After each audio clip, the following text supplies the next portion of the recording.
بسم اللہ الرحمن الرحیم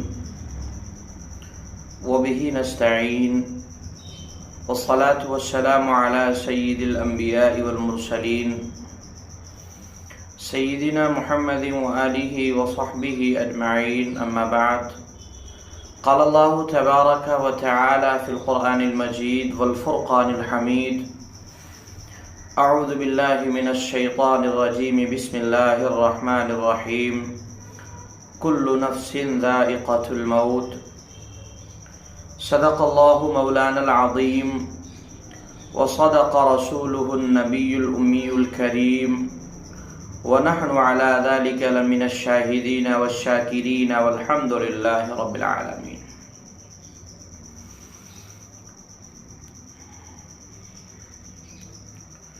آج کا جو عنوان ہے وہ ہے فکر آخرت. فکر کہتے ہیں سوچ کو اور آخرت کہتے ہیں مرنے کے بعد والی زندگی کو.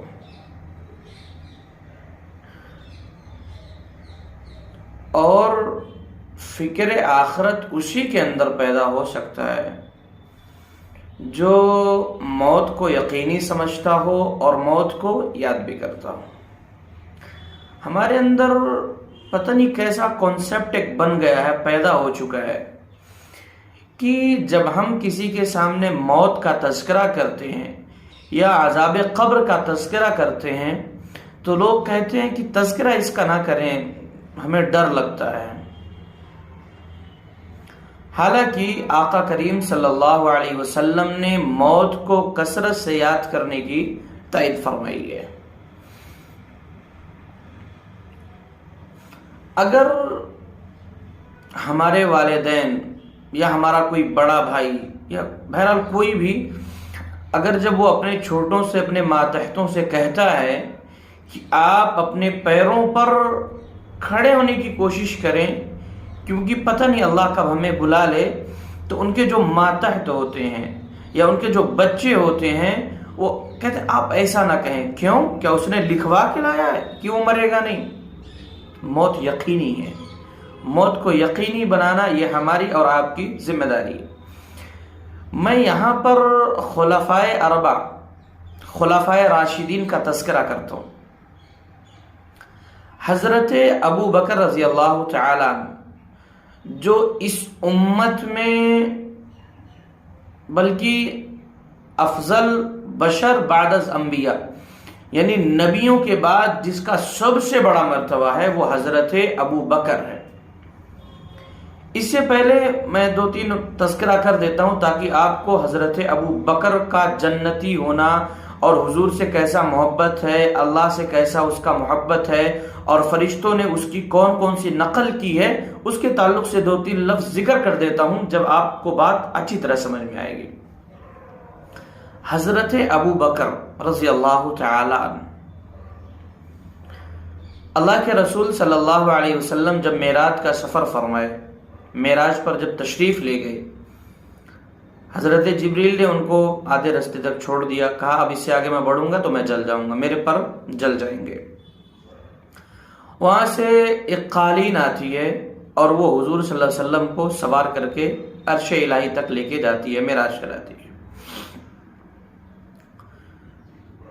اب جب یہاں سے نکلے تھے تو جبریل ساتھ میں تھے، تو ذرا انسان جب کوئی ساتھ میں رہتا ہے تو انسان اچھا فیل کرتا ہے، وہ کوئی بھی ہو.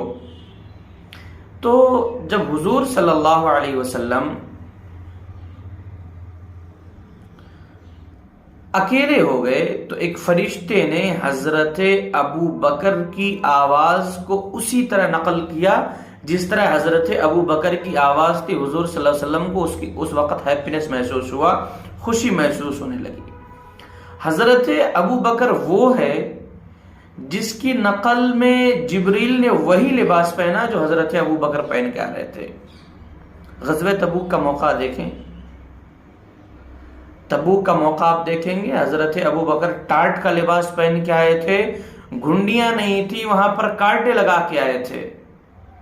تو جبریل بھی اسی لباس میں آئے تھے جس لباس میں ابو بکر آئے تھے، اور جبریل نے صرف اتنا نہیں نبی سے کہا، بلکہ نبی سے اتنا بھی کہا کہ اگر آپ اللہ سے کہیں پردہ ہٹانے کو، تو سارے فرشتے وہاں پر حضرت ابو بکر کی نقل میں لگے ہوئے ہیں، جو لباس ابو بکر نے پہنا ہے وہ لباس وہ بھی پہنے ہیں۔ یہ تعلق ہے ان کا۔ تیسری بات، حضرت ابو بکر کی جب وفات ہو گئی، انہوں نے نصیحت کی تھی چونکہ کہ جب میں انتقال کر جاؤں گا تو حجرہ مبارک کے پاس، یعنی حضور کے مزار کے سامنے میرا جنازہ رکھنا، اس کے بعد حضور پر درود و سلام پڑھنا، اس کے بعد میرے تعلق سے بات کرنا۔ بہرحال جب بات ہوئی تو حضور نے ارشاد فرمایا کہ بھائی خلیل کو خلیل کے ساتھ ملا دو، یعنی ان کی بھی قبر مبارک یہاں ہی بنا دو۔ لہذا ہو گیا۔ حضور دنیا میں بھی ان سے بہت محبت تھا حضور کا اور ان کا آپس میں، اخروی زندگی بھی اسی طرح ہے۔ معراج پر تشریف لے گئے، حضرت ابو بکر کی آواز ان کے سامنے نقل کی گئی، حضور کے سامنے جو فرشتہ حضرت ابو بکر کی آواز میں بات کرا۔ حضرت ابو بکر ادھر ٹاٹ کا لباس پہنے، اللہ نے جبریل کو بھی حکم کر دیا کہ آپ ٹاٹ کا لباس پہنے، اور تمام فرشتوں کو حکم دے دیا کہ آپ ٹاٹ کا لباس پہنے اس وقت کے لیے۔ تو یہ ہے حضرت ابو بکر، جس کی ہر ادا نبی کو بھی پسند تھی، اللہ کو بھی پسند تھی،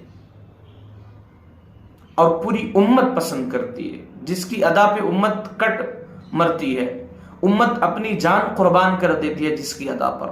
یہ حضرت ابو بکر ہے۔ ان کے اندر فکر آخرت اتنا زبردست بھرا ہوا تھا، اتنا زیادہ اس کے تعلق سے سوچا کرتے تھے کہ مدینہ المنورہ میں ایک درخت کے اوپر ایک پرندہ بیٹھا ہوا تھا۔ حضرت ابو بکر نے اس کو مخاطب کر کے فرمایا کہ کیا ہی بہترین تیری زندگی ہے، جہاں چاہتا ہے وہاں بیٹھتا ہے، جہاں چاہتا ہے ادھر اڑنے جاتا ہے، اور جو چاہتا ہے وہ کھا لیتا ہے، لیکن تیری زندگی ہماری زندگی کی طرح نہیں ہے، جو ہمارے ساتھ معاملہ ہوگا اسے تو بری ہے۔ مطلب یہ ہے شریعت کا تو پابند نہیں، تیرے اوپر شریعت واجب نہیں ہے، اسلامی جو چیزیں ہیں وہ تیرے اوپر واجب نہیں ہے، تیرا وہاں اخروی زندگی میں کوئی معاملہ نہیں، لیکن میرا معاملہ ہوگا۔ یہ حضرت ابو بکر کی فکر آخرت ہے کہ میرا کیا ہوگا اخروی زندگی میں۔ اچھا، یہ حضرت ابو بکر ہیں۔ حضرت عمر رضی اللہ تعالیٰ جب خلیفہ بنے تو جو محفل مشاورت جو ہوتی ہے نا، اس کے جو ممبرز تھے، یعنی ممبر آف پارلیمنٹ، جو پارلیمنٹ کے ممبر تھے، ان کو بلایا۔ اہل بیت کے کچھ حضرات تھے اور صحابہ کرام کی ایک بڑی جماعت تھی، سب کو بلایا، یعنی ممبر آف پارلیمنٹ کو جمع کیا، اور جمع کرنے کے بعد کہا لوگوں فیصلہ کرنا میرے حق میں ہے، میں جو فیصلہ کروں گا وہ میں کروں گا، لیکن کوئی ایسی چیز بتائیں جس کی وجہ سے میں فیصلے میں انصاف کو برقرار رکھوں، یعنی میرے فیصلے میں نا انصافی کا کوئی عمل دخل نہ ہو، کوئی ایسا عمل بتائیں۔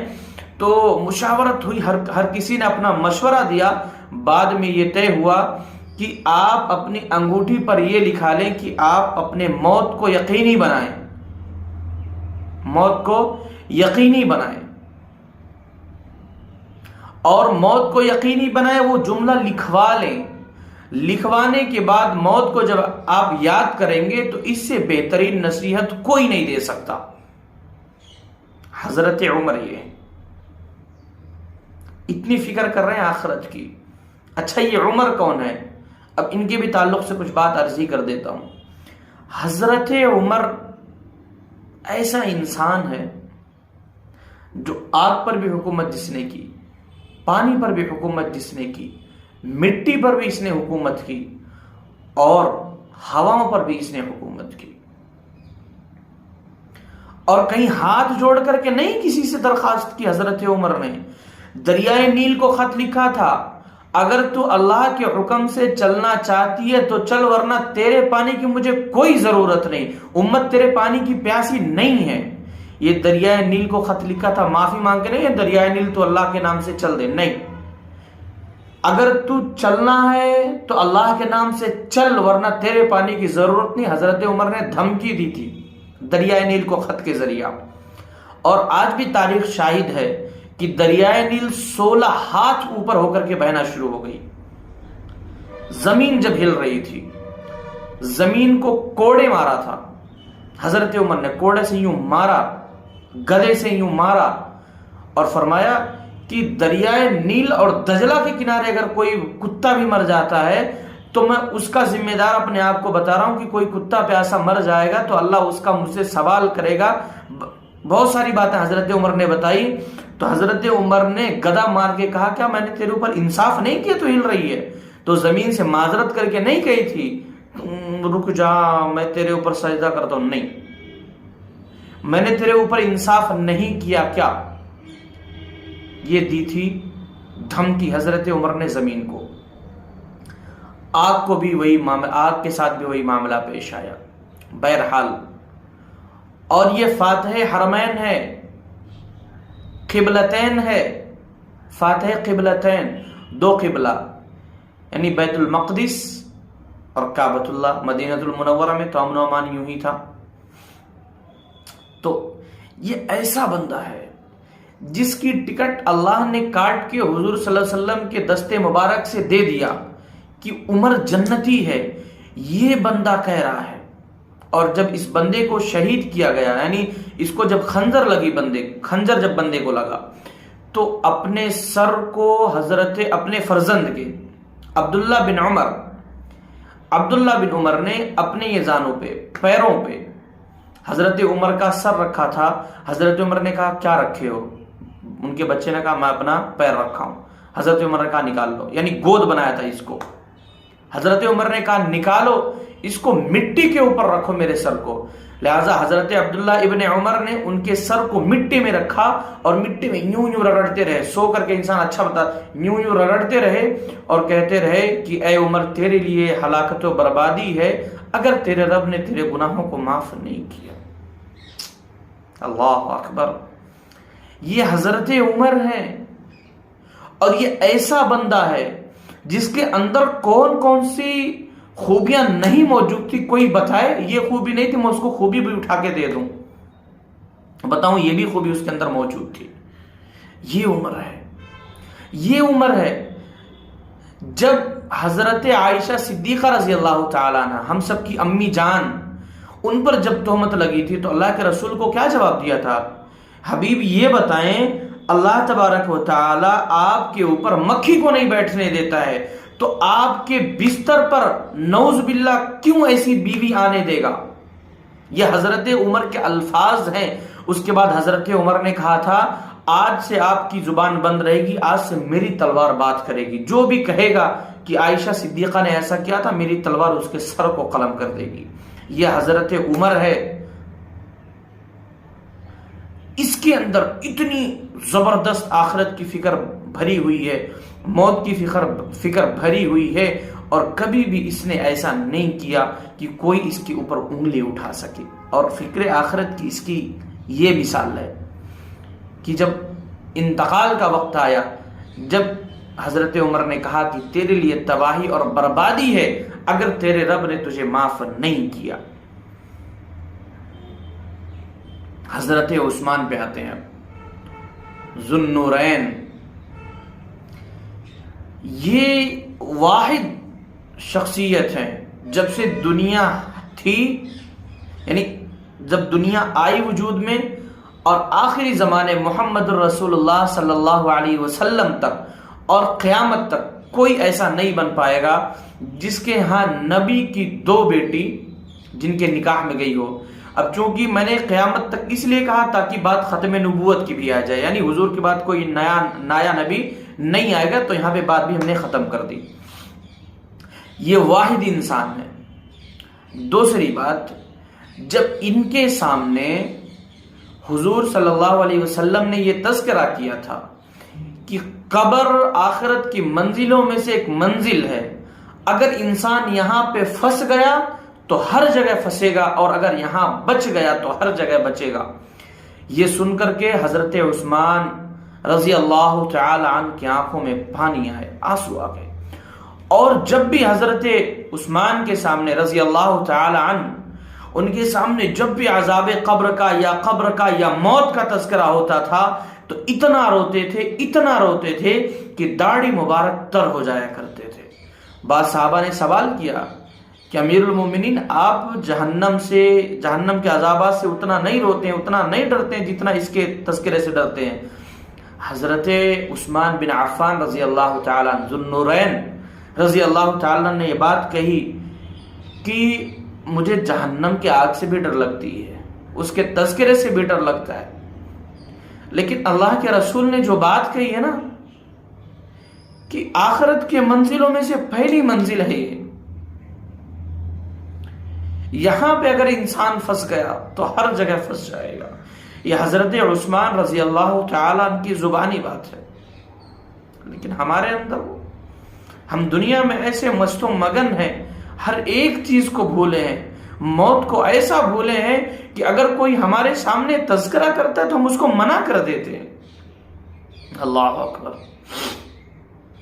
حضرت علی رضی اللہ تعالیٰ عنہ پہ آتے ہیں۔ حضرت علی رضی اللہ تعالیٰ عنہ تنکے کو اٹھاتے تھے، کہتے تھے تیری زندگی کیا ہے، کاش کہ میں یہی تنکا ہوتا تھا، کم سے کم میرے لیے وہ چیزیں تو نہیں ہوتی تھی۔ قبر پر کھڑے ہوتے تھے تو اتنا روتے تھے اور روتے روتے کہتے تھے، کیا کہا کرتے تھے یہ کہ اے دنیا، پہلے اللہ سے توبہ استغفار کیا کرتے تھے، اس کے بعد کہتے تھے اے دنیا تو مجھے کبھی دھوکہ نہیں دے سکتی، کیونکہ میری تربیت رسول اللہ نے کی ہے۔ اور پھر فرمایا کرتے تھے اے دنیا، یہ بات حق ہے کہ میرے ثواب، میرے اعمال کم ہیں، اللہ کی نعمتیں بہت زیادہ ہیں، اس کے مقابلے میں میری حیثیت کچھ بھی نہیں ہے، لیکن تو کبھی بھی مجھے دھوکہ نہیں دے سکتی ہے۔ یہ فکر آخرت حضرت علی کی، اور حضرت علی کی شان دیکھیں، اللہ کے رسول صلی اللہ علیہ وسلم نے فرمایا علی میں نے تیرا گھر جنت میں اپنے گھر کے سامنے پایا ہے۔